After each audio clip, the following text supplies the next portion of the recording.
Welcome back.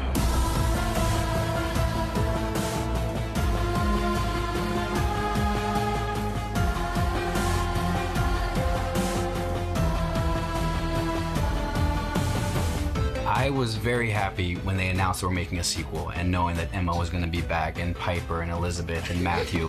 I cried. Because they're like a second family to me. I have a special bond with them, and it's really fun when I get to come to set every day and see them. The thing about making movies I don't think people really understand is that you're away from home. It's a little like summer camp. Yeah, Glo. Like you get to spend all day together, you hang out on the weekends. So it's been really great getting the whole crew back together. Everyone's got a base of reference for what the world is and who the characters are and how we can keep pushing boundaries and expanding the story. Everyone's just coming to it with such a deeper sense of understanding and knowledge and investment. Yay! Scott Cawthon had created the franchise and had always envisioned movie 1 correlating with the first game, movie 2 correlating with the second game. And he is so plugged into the fan community and really thinks about what is going to surprise and delight all of the fans. We already had a blueprint, and then beyond that, it was figuring out the emotional arc of Mike and Abby and Vanessa. So have you kissed her yet? Abs, it's not like that. We're just friends. To me, Mike is the heart and soul of this film. And I would also say that Josh Hutcherson, as a person, is like the heart and soul on set as well. It is a little challenging to jump back into this role, primarily because there's been a time gap between not only when we shot the first film, but what has happened in Mike's world and his reality between where the first film ends and the second film starts. So my preparation was really focused around understanding what happened during that time. You know, Vanessa, I've been trying really hard to move forward. I know. No, listen. How can I move forward when it's one thing after another? Mike's a very interesting character to play. His kind of internal world is very consuming, and he lives a lot in his head. He daydreams and tries to use that to find answers for things. I think someone who's that kind of introspective and has a certain darkness about them, I find very attractive to play. And I think one of the challenging elements is that so much of it is happening inside of his head. It's kind of finding ways to communicate that to the audience when you don't always have the dialogue there. There. What would you do without me? I rewatched the first movie to remind myself of what Vanessa's been through, which was such an interesting way to come back to a character. I do think after playing a character for so long, a piece of it stays with you. And I think for me, that image has always been the colored drawing of the kids and the yellow rabbit. And then suddenly that backstory comes back to me. I'm surprised you haven't tried to fix your friends yourself. I bet you could. Abby Schmidt, she's had a lot of character development from the first to the second movie. She is kind of coming out of her shell because she was really shy, but now she's a lot more open, talking to kids on the school bus in some scenes and attending a science fair, which I don't think the first one would do because she'd be too shy.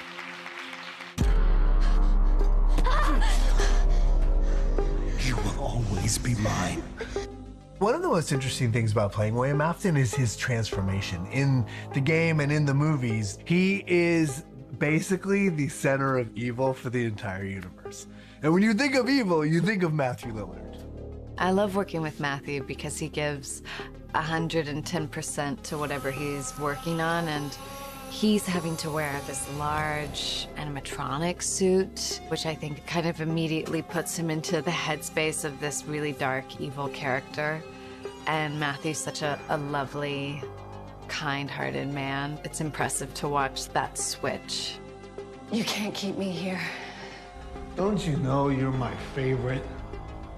Don't you know that I love you? Don't you know that I care about you? Playing the villain in any film or television project is always the most fun there is to be had on a set. Sure, it's great to be super handsome and the leading character that saves the day, but there's something really fantastic about throwing energy into somebody that has ill intent on everyone. You see what's behind him. First when it's ripped off, you look back and there's original Freddy, who you haven't seen since movie 1. I see. Prepping for the sequel of the film was a little different from the first film in the sense that we already had so many visual references from movie 1, and what was exciting to get to do is to really build off of that and expand and figure out how we were still going to kind of retain the essence and the feeling of movie 1 while still pushing new boundaries and making the world bigger and adding a bunch of new characters. Where is this? What is this? It's the river ride. That was one of Charlotte's favorites. I've been to Freddy's. There's not a river ride. There was only one at the first Freddy's. None of the later locations had one. Joining the franchise is initially pretty daunting because of the amount of fandom behind it. And Henry Emily is a bit enigmatic in that he's not really seen in all of it, more so much as he's heard. There was a moment I'll never forget where I answered the door, and you know, this is a guy who's been inside for so long, and you know when you step out into sunlight, that sort of feeling. Mike? And so I did a very little subtle move like that, and we finished the take, and Josh was like, "All right, guy, I know what you're doing." And I mean, so it only speaks to his presence and his ability to be calm enough to be in the moment, and just gave me some confidence to continue down that line. What's going on over here? Mr. Berg, this is my new science fair project. Mr. Berg, I've heard so much about you. I know the whole crew had some of their most fun days watching Wayne. Let's just find the perfect place to display it. Oh, sorry. I'm so sorry, Abby. I got butterfingers. One scene in particular that we shot over many days. It's with one of the animatronics. And every time we came back to this scene, everyone was just so excited that we weren't done shooting it because everyone loved watching him perform.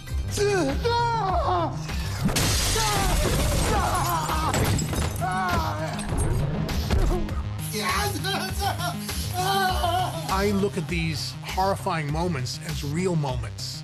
You throw yourself into that real moment. What Emma does is get you comfortable and set you up to be in that place, and then you're there. You want test answers?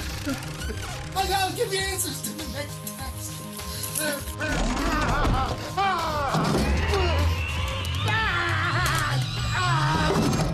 Whenever you're dealing with a giant animatronic that's trying to kill you, just go, woo, that was fun. What I want is to see what's going on inside of your head.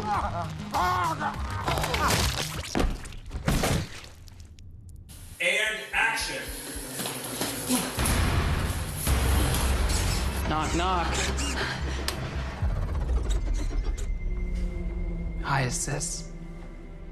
Freddy Carter is hopefully everyone's new favorite bad guy.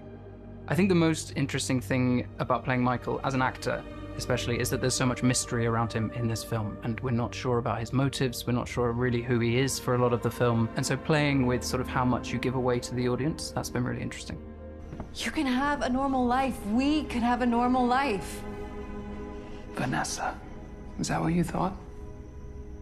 Working with Elizabeth has been really great. From the get-go, she wanted to dig into our character's backstory and really figure out how this traumatic, difficult childhood sort of manifests itself in both of them individually, and then also where the crossover lies. This is the original. Nobody's been here for decades. This location came before the other one. I have been the biggest fan of Five Nights at Freddy's since I was a little girl. Oh, nobody gets it. Nobody understands how long I've been trying to become a part of this franchise. Like, I grew up writing all of the lore down in journals with my best friends and play all the games. So not only was it a dream job, but it was just such a dream to be on that set. I explored every inch of that set, all of the sets that I was probably also not supposed to be on as well. Whenever I knew I'd have time, I'd go and sneak over to the animatronic creature shop, and I'd go and look at all the animatronics. And they were always so fun and would let me look at all of them and try on all of the heads. Oh, I got to try on all of the heads. It was so cool. I'm not supposed to be here. I'm here because of him, my little Fine, brother. ask everyone, remember your places, but... Faz Fest was one of our biggest moments in this entire film in Costume Land. So if any fan has ever made a cosplay costume and posted it on the internet, I've seen it. I searched high and low to find every single fan's interpretation of the characters, and all of the fans were my inspiration for these homemade costumes. And I wanted every person out there to feel like they see themselves in these fans. How you doing? You look great. It's such an international franchise, you know, people all around the world know Fnaf and play Fnaf from Brazil to Montana and everywhere in between. I'm Chica. We were lucky enough to have a handful of Fnaf YouTubers come on set. And seeing their reactions to the sets is like one of the most joyful experiences to witness. As you go, you're talking about like, this is the coolest costume I've ever seen. Thank you, Abby. You can actually see them in a scene, which was really, really fun.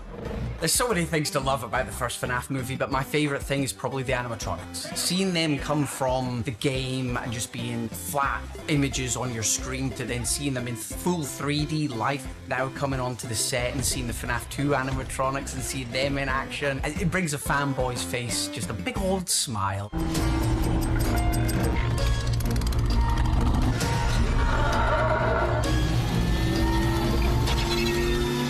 I'm on the front lines every day.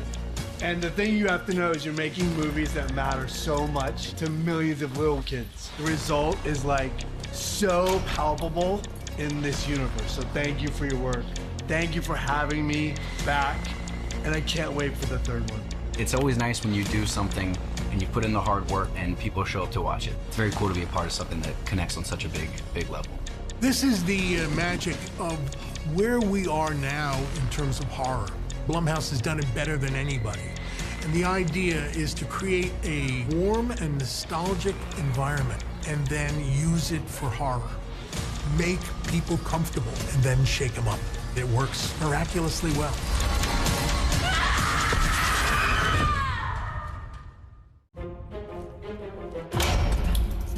Chica, Freddy, Bonnie. I was blown away in the first Freddy's with the animatronics, and then the toys are just a whole other level, and to see them side by side with the originals, it's very cool. And on top of that, they have to do some very complex puppeteering in this one. The new animatronics that Henson Creature Shop built for this movie are incredible. The toy animatronics specifically are so colorful and shiny, and, you know, taking a cue obviously from the designs of the game and wanting to be really authentic to that was a great starting point, but there was so much to figure out in terms of how the textures were going to look on camera and the color palette in the settings of a dark and haunted pizzeria. The coolest part is watching Piper's interaction with them. Oh my. She is a mega fan of the games and of the lore and of the worlds, and so for her, she just lights up and like loses her mind. That's very cool to see. It was really interesting seeing the toys very early stages in development at Jim Henson's.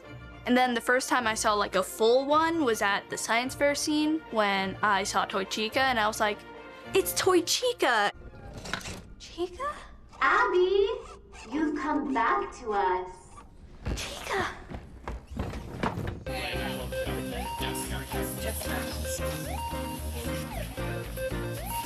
The most challenging part about playing Toy Chica, I would say, is the suit. Does it feel different? The headphone is heavy. The suit is very different than the original. It's like wearing a suit of armor, so it's a little bit more restrictive, and it kind of hinders a lot of my movement. So I had to find ways to express Toy Chica in her frustration or her celebration within the suit. Do you like it? It's neat, but it's different. In the first film, they were more soft, kind of fleece covered, whereas the toy characters are more like an auto body finish. It's more shiny. So it's a different materials, different techniques to create those costumes. I think the toy suits look amazing. Our head molding got better. It's a harder, different kind of plastic. So the joints needed to, you know, slide and glide a lot different than the first costumes for the OG Bonnie and Freddy and Chica. It's great. It's looking good. And a lot of times you had to move your arm in a certain way to be able to move it. We couldn't sit down in the toy suits because it would deform the plastic. So when we were in, and we had to figure out ways of resting without being able to sit. And 3, 2, 1, action! Putting on the OG costumes definitely felt like putting on an old glove, whereas the toy suits were kind of hard and pinching. Dude, that costume is legendary. I don't know. Seems kind of fake to me. The most challenging part of playing either version of Freddy is the limitation of movement, because you're still playing a character that has motivations, it has goals, it has emotions. The difficulty is that you have a limited palette of movements to accomplish those. How's it feel, Kevin? Good. Yeah? I'm just learning where I can move and where I can't. Yeah. With the creature costumes, you have no face. That's up to the puppeteers. They do all of the facial emotions and all that stuff. Even the difference between the original Freddy and the toy Freddy, the movement is way more limited because of the nature of the texture of the costumes. All right, here we go. And step. And step. And step. The working relationship that we have with the puppeteers goes hand in hand. They are amazing at their job and really bring the characters to life. Without them, you wouldn't see the facial expressions. What the puppeteers do is they bring it to life even more. They kind of add to that soul. I watched a small interaction between Emma and one of the puppeteers, and he was sort of offering up different ways how the animatronic might turn its head. And he gave sort of 6 or 7 different offers, and each one was sort of more interesting and filled with life than the next. So I'm just sort of blown away by their creativity and artistry. I think the skill that's kind of very specific to puppeteers when we work in film and television is our work with monitors. Because we're creating the illusion of life in this character, we need to be able to see what the director's seeing and ultimately what the audience is going to see. I do believe that there's something to these animatronics that really lures kids in. I feel like it gives kids the opportunity to relate to something that isn't necessarily human in a way. The animatronics were everything young me as a fan could have dreamed of. You just got toy Freddy trotting around, and they have like the eyes moving, and getting to watch them actually brought to life by these incredible puppeteers. It's fantastic. They have so many more animatronics in this one, and they're really impressive. Withered Bonnie was really cool to see, especially since he's so much taller than the other Bonnies. I thought the Withereds were so cool, like Withered Foxy and Chica. Loved those guys. This is actually our balloon boy from the first Fnaf movie. He's a smaller version than the real animatronic. And in this movie, he's actually a full-size, about 3.5 feet tall toy animatronic, like the rest of our toy animatronics. Fans will love seeing him in the film because he looks like he's been pulled straight out of the game. He looks exactly like the in-game model. One other animatronic that we got to include in this film, the circus baby. The kids on set, including Piper, were just over the moon, and Piper was just asking me questions about Circus Baby every day. How big is she? What color are her eyes? Circus Baby comes in to this very room that I'm in with her green eyes, not blue-green. I was reading the script. It didn't say Circus Baby exactly, and I knew exactly what it was describing. I said verbally, "Circus Baby!"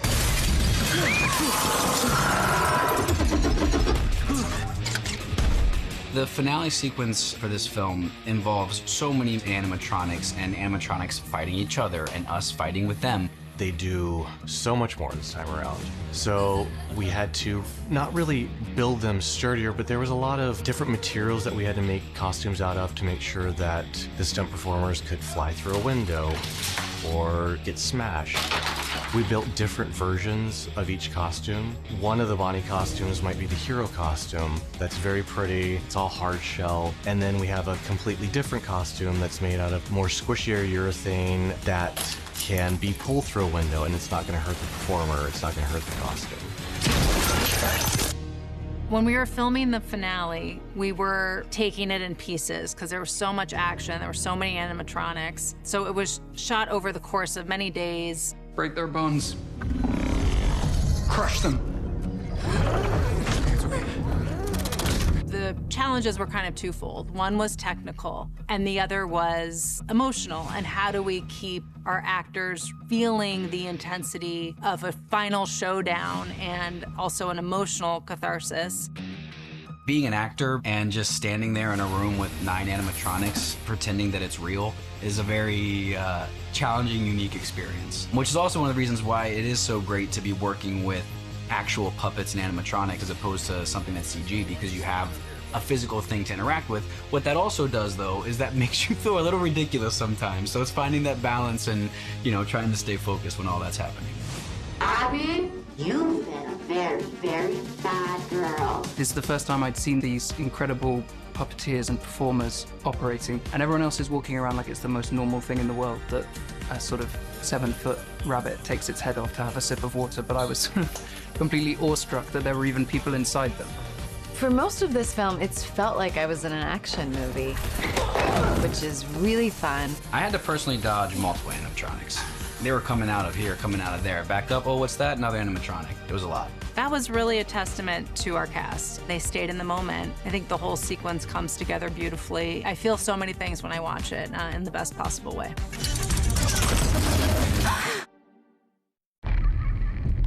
Mike, you okay? Mangle is terrifying. Mangle is like a giant metal spider that wreaks a lot of havoc on Vanessa. Like, I was reading the script for the first time, and I'm like, I wonder how they're gonna do Mangle. The character of Mangle is basically this weird Frankenstein animatronic that the kids of the new pizzeria build, and then of course he comes to life. They will cue when the head, you first see the head appear through the front windshield. Okay. I really have a soft spot in my heart for all the animatronics, but Mangle takes the cake in terms of how fun it was to shoot. Action!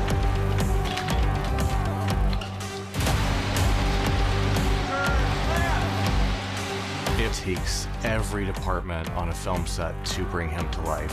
We had the puppeteers, the wrangling team, the stunt department, the VFX department, the lighting department, and we knew that we had to be as true to the design as we possibly could.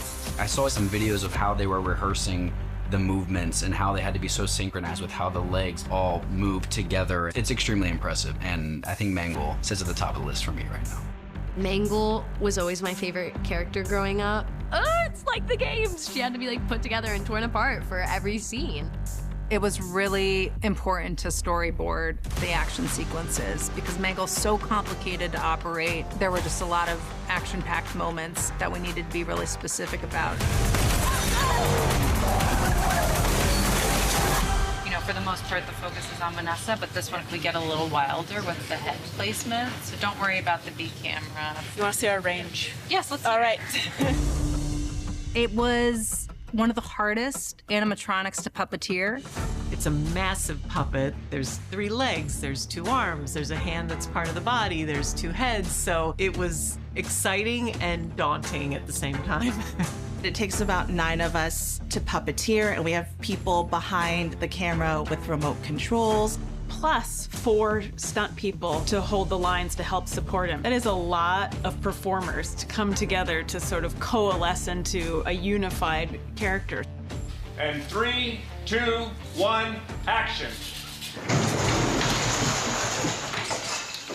When there are that many people involved and there are so many little pieces, you know, you're really shooting the scene in bits, and it takes quite a long time to finish it.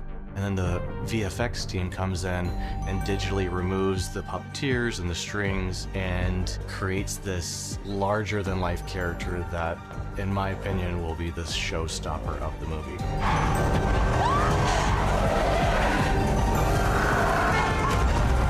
One of the most exciting action sequences in the movie is where our character Mangle appears on the roof of Vanessa's car, and then there's a whole moment with Mangle smashing the glass, trying to get in the car and attack her. Like any kind of stunt, you know, it's a matter of breaking down the script, meeting with Emma, the director, and just itemizing what parts we can do practically, what parts are cool actor moments to get close-ups on their face, and what we can do safely with repetition. So you have like a giant animatronic trying to yank you out of your car, but technically, you know, they can't yank me or else that would be very painful. It's almost like learning choreography or a dance. Out of all the characters, Mangle was the most challenging because there's no one in the suit. So we started rehearsing with the car stationary and puppeteering him and coming up with some different moves and how the character would react to swerving around a corner. It was a whole process of just figuring out, you know, how he moves and what we need and how we can do it practically and what we can get help with visual effects. And like anything, a whole collaboration of all the different departments working together. To now be in post and be seeing those scenes in their entirety with the full life of the character in place and the full integration of all the effects, it's really so cool. But I think we could feel it as we were filming it as well, that the elements were there that were gonna make a really incredible scene, doing all the crazy stuff that Mangle does.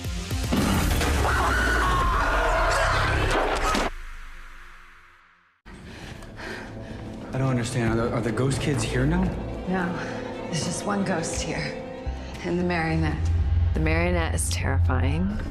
Just a nightmare. True nightmare.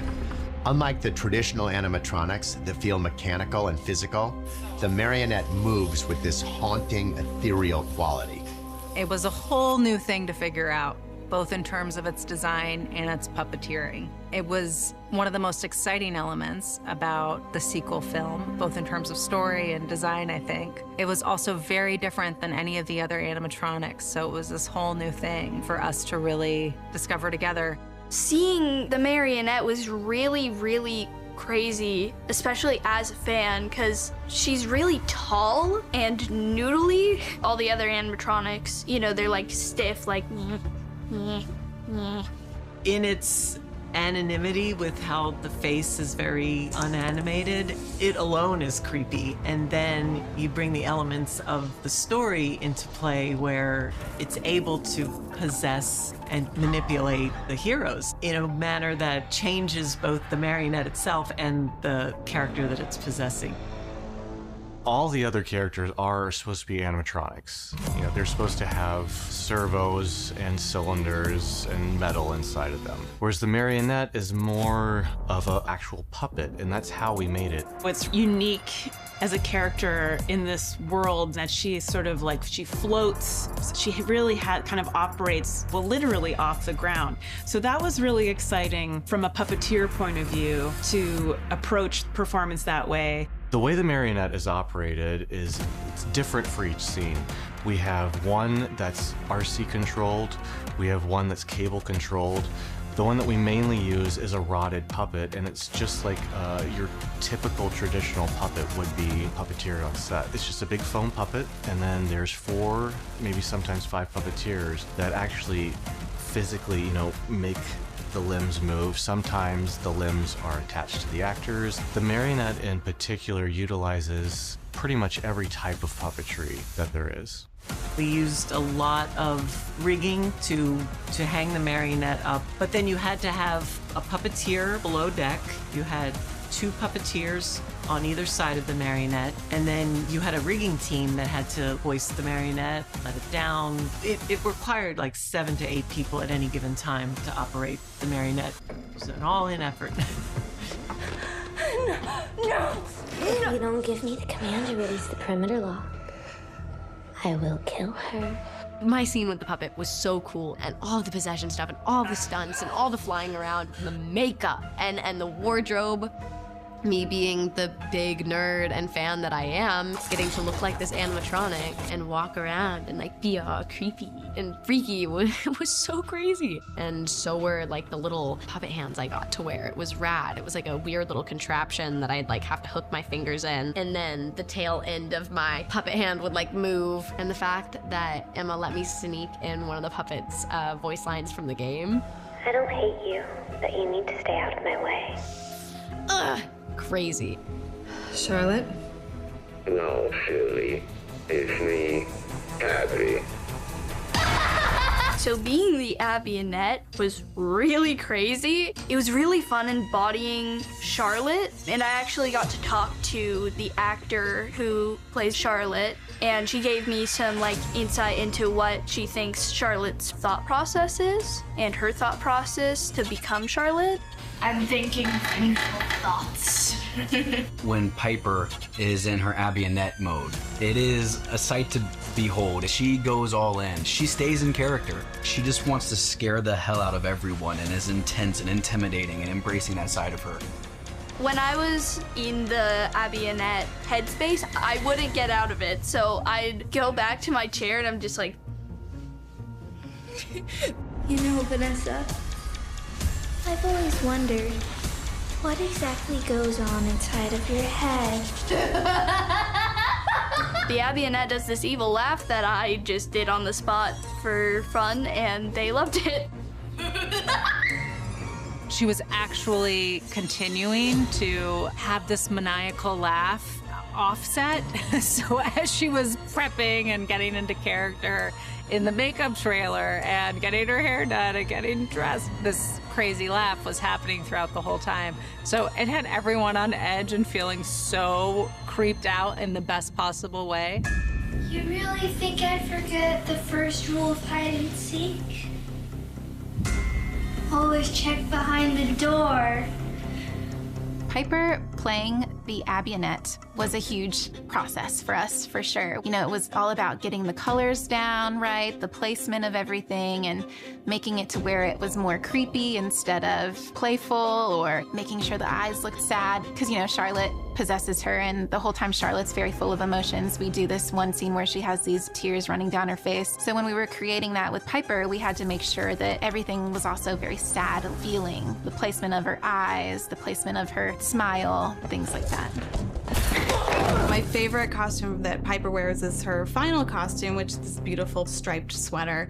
Because as I was designing this outfit, I knew that she was going to transition into the Abby-Annette. We didn't know what that transition was going to be, so I wanted to go with something striped because I thought it could add into the transition, and then I got with visual effects, and they picked up the baton from me, and then they designed the Abby-Annette, and so we got to create the Abby-Annette together.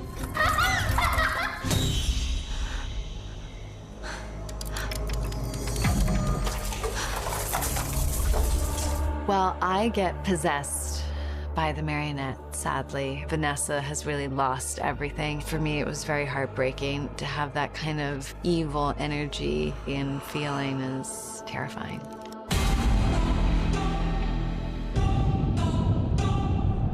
Henson Creature Shop did an amazing job of bringing her to life. I'm very excited for everyone to see the Marionette.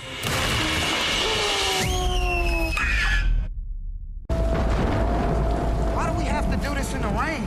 Come on, they want the authentic thing. The authentic Fazbear experience.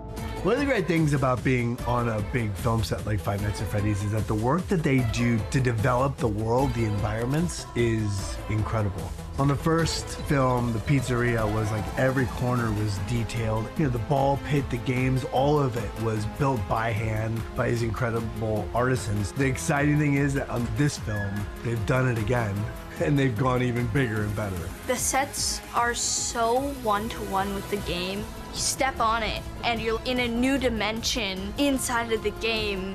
I was wondering if I was wearing a VR headset.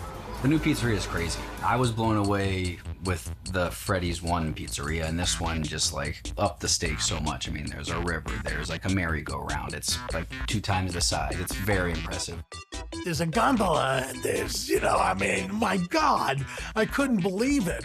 It's like going to Vegas. in a weird way. It was so full and complete. It had a nostalgic feeling for me. I felt like I was in a place in the past that was powerful, real, in a way that had an effect on kids, and that's the dream.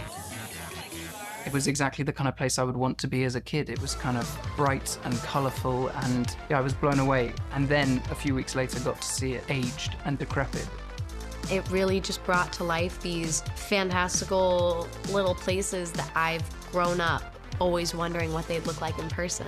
They had like the front of the pizzeria built, and getting to drive up to that and see the sign was so surreal. It puts you there. You don't need to get into character or into a scene whenever you're on a set like that, because it just puts you in the place that you're supposed to be, because you're there. The carousel is something that I was passionate about, that I wanted to recreate exactly like the game. It's a very iconic feature in the game when you see images of the dining room. We targeted that and really extracted all the details. I want people to feel like they are in the game.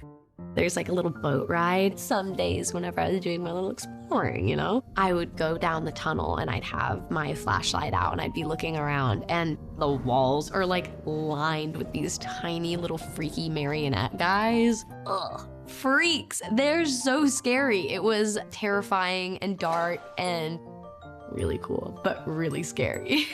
The river is 5 feet wide. It's about 200 feet long and 4.5 feet deep. So that's a large volume of water, and that's a lot of water pressure. So we've always had this crew that their job is to inspect and look for leaks and then to mitigate them as soon as they see them. Another thing we always do as a precaution is we drain the entire river when we're done shooting it, and then we'll fill it back up again when we're ready for it. And part of the changeover was to get this nice, very sparkling, clean river and get it down to look like water that has been sitting there for 20 years.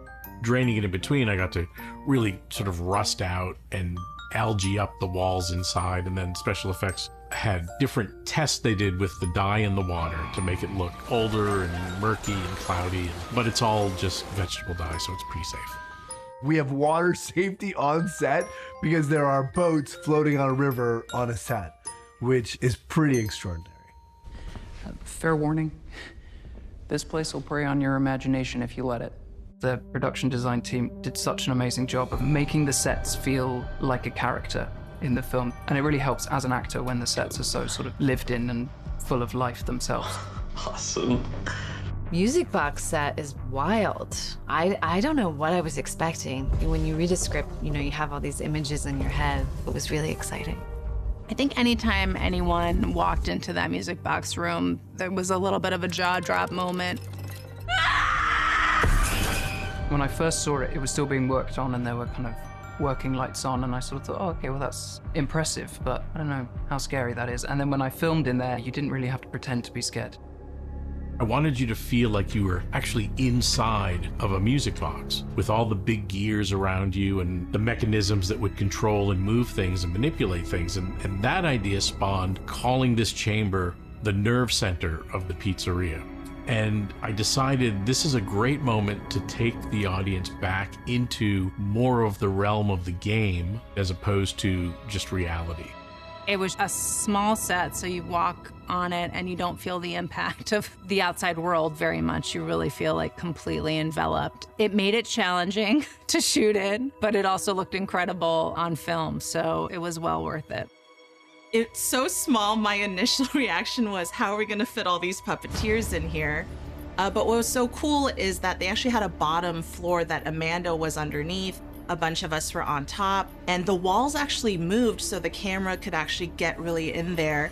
I feel like I walked onto a set that's like a crossover between The Wizard of Oz and like a Tim Burton film. It was just so evocative of a world and creepy, but magical and mysterious. And then once we actually got to put the marionette in there as well, and it was just like, oh my gosh, this is so creepy.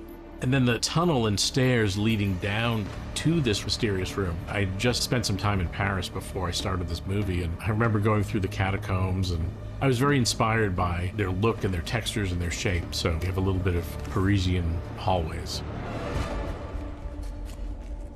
Welcome to Freddy's.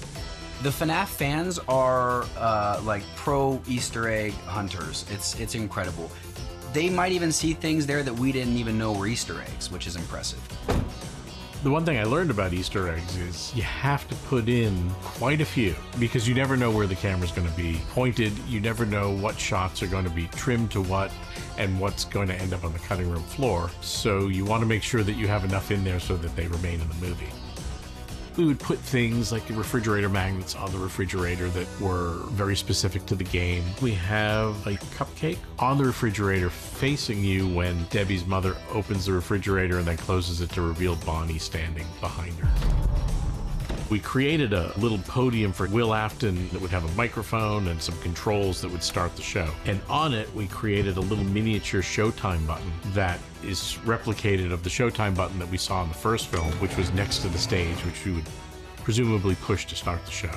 It was really interesting seeing the Easter eggs, especially like the paper pals. They were just there and I saw them and I was like, it's the paper pals.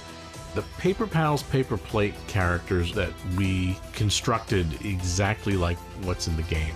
So when you see them, you'll recognize them right away. They are there. I want to move them around during shooting so that they make an appearance in a few different strategic places. We would put the Easter eggs in places in the security office, taped to the bulletin board, on the desk, posted on the monitor, the page that the Rolodex is turned to. One of the parts of this office that ended up being very difficult is this cup that, as you know, if you're a fan, is a very iconic piece in the game. They do not make this cup. We had to manufacture this cup. We print each and every decal. They are hand peeled off and then laid on by hand to do each cup. So we only have about 100 of them. And during the opening scene when the place is alive with children, they kind of were like, do we have any more cups? Because they were kind of getting a little crushed. And I was like, I'm sorry. Another part of the game that's really iconic are these colorful stars that hang in the corner of the security office in both corners. So I kind of narrowed in the very beginning after I read the script and looked at the reference imagery from the game and played the game. They were really hard to see in the game, but if you zoom in, they're like faceted stars. 3, 2, 1, action. We have this long hallway that is just lined with collages of framed photographs. And I found this photograph of these two children and that were dressed in this outfit that, to me, when I saw them, I said, these are strikingly like the Marionette. I thought, I'll put these on the wall and call it William Afton's inspiration photo for creating the Marionette. It's just sort of up there on the wall for you to either decide that or not. That's why it's there. I decided that it'd be great to set the clocks to 5:59, just 1 minute before 6 a.m. in the game, which is when your shift is over, which means you've made it through another night at Freddy's. There's one Easter egg in this film that we added in post. I think it's so exciting. I don't know if everyone will catch it on the first view. It's a split second where we see a glimpse of Shadow Bonnie in the corner of the pizzeria office right before he turns on a flashlight. A lot of young people are very invested in the game and they're going to be watching it and somebody's going to see something and then somebody else is going to notice another piece from the game. It's like a sporting event for a horror film. I think I found a real one.